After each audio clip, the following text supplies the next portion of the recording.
मीठा खाना भला किसे पसंद नहीं होता। हर किसी को कभी न कभी मीठा खाने की इच्छा ज़रूर होती है। ये है निर्मल, जिसकी दो बहुएं थी। एक का नाम था भारती और दूसरी का नाम था मधु।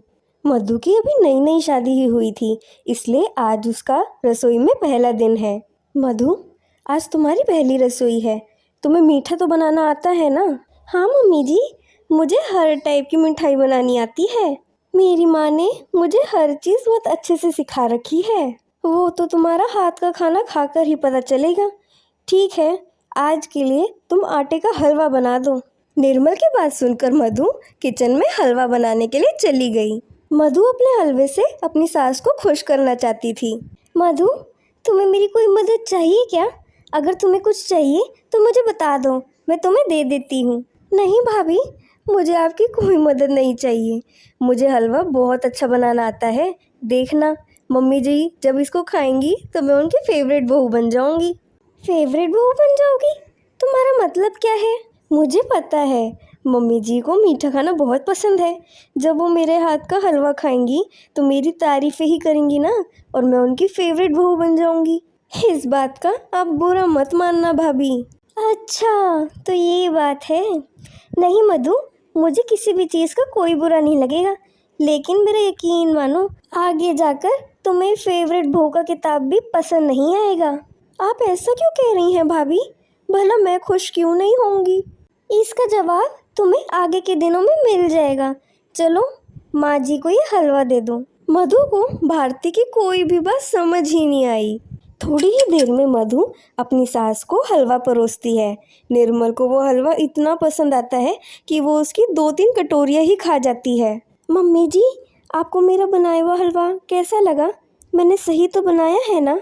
मधु, तूने तो बहुत अच्छा हलवा बनाया है। ये भारती भी ऐसा हलवा नहीं बना सकती। आगे से इस घर में तू ही मीठा बनाएगी। हो, थैंक यू मम्मी जी, मुझे बहुत खुशी हुई कि आपको मेरा बनाया हुआ हलवा पसंद आया। अच्छा, बहुत तारीफें हो गई। चलो अब काम की बात कर लेते हैं। थोड़ी देर में तुम मेरे लिए कोल्ड कॉफ़ी बना देना, और रात के खाने के साथ मुझे गुलाब जामुन चाहिए। ये बात सुनकर मधु बहुत हैरान हो गई थी, क्योंकि अभी तो उसकी सास ने 2-3 कटोरी हलवा खाया था और वो वापस मीठा मांग रही थी। लेकिन फिर भी मधु ने अपनी सास से इस बारे में कुछ नहीं कहा। अच्छा मम्मी जी, ये तो बता दीजिए कि घर में काम वाली कब आएगी? घर में कितना सारा काम पड़ा है। काम वाले की भला क्या ज़रूरत, जब घर में 2-2 बहुएं हों। अरे, अपने हाथ पैर नहीं चलाओगी तो कमज़ोर हो जाओगी। तुम दोनों आपस में अपने काम बांट लो। पर मम्मी जी, आपने तो मुझे गुलाब जामुन बनाने का भी कह दिया। मैं अकेली इतने सारे काम भला कैसे करूँगी? ये बहाने तुम मेरे सामने ना ही मारो तो ही अच्छा है। गुलाब जामुन ही तो कहे हैं, उसमें कौन सी बड़ी बात है। मधु के पास अपनी सास की बात मानने के अलावा और कोई चारा नहीं था। थोड़ी देर बाद मधु अपनी सास के लिए कोल्ड कॉफ़ी बनाकर ले आई और सिर्फ अपनी सास के लिए ही गुलाब जामुन बनाने लगी। ऐसे ही कई दिन बीत गए। निर्मल सारा टाइम मधु से कुछ न कुछ मंगवाती ही रहती थी। कभी चॉकलेट मिल्क शेक उसको पीना था, तो कभी उसको केक खाना था। बेचारी मधु को तो आराम करने का समय ही नहीं मिलता था। या तो वो घर के कामों में व्यस्त रहती थी या सारा दिन मीठा बनाती थी। हे भगवान, कैसी पेटू सास मिली है मुझे। ये तो मीठे के अलावा और कुछ खाती ही नहीं। घर के काम भी मैं करूं, मीठा भी मैं बनाऊं, सारे काम मैं ही क्यों करूं? तंग आ गई हूं मैं इस घर से।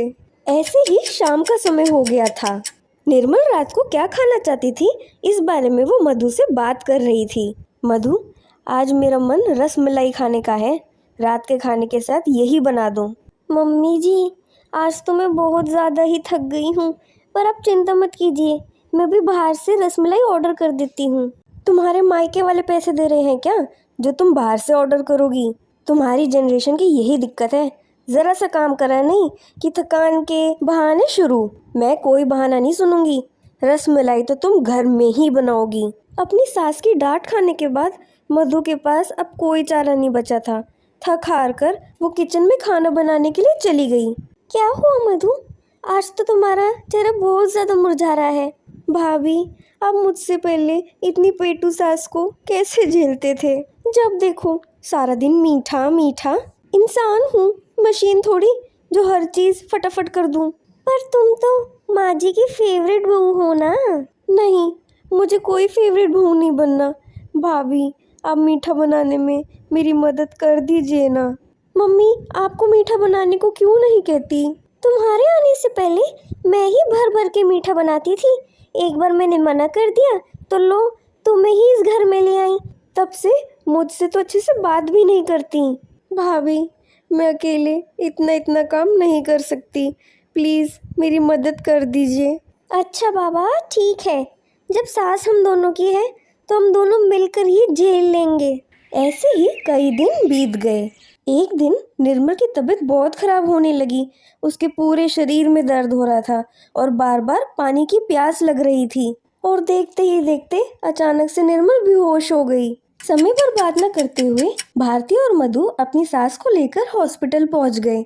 डॉक्टर, मम्मी को क्या हुआ है जो ये अचानक से बेहोश हो गई? देखिए, इनके ब्लड शुगर लेवल्स बहुत हाई हैं। लगता है इन्होंने बहुत ज़्यादा ही मीठा खा लिया है। और मैं आपको इन्फॉर्म करना चाहता हूँ कि अब इन्हें डायबिटीज़ हो गई है। आपको इनके खाने पीने का खूब ख्याल रखना होगा। डॉक्टर, हम तो कितना समझाते थे कि इतना मीठा खाना अच्छा नहीं, पर हमारी सास तो हमारी बात मानती ही नहीं। कुछ दिन तो इन्हें तकलीफ होगी, लेकिन आगे जाकर इन्हें बिना मीठे के रहने की भी आदत हो जाएगी। जब इन्हें होश आएगा, मैं इनको सारी बातें समझा दूंगा। ऐसे ही 3-4 दिन बीत गए। उस दिन के बाद से निर्मल ने मीठा खाना पूरी तरह से छोड़ दिया और अब वो पौष्टिक खाना खाया करती। मधु और भारती भी दोनों बहुत खुश थे क्योंकि अब दोनों को मीठा बनाने से आज़ादी मिल गई थी।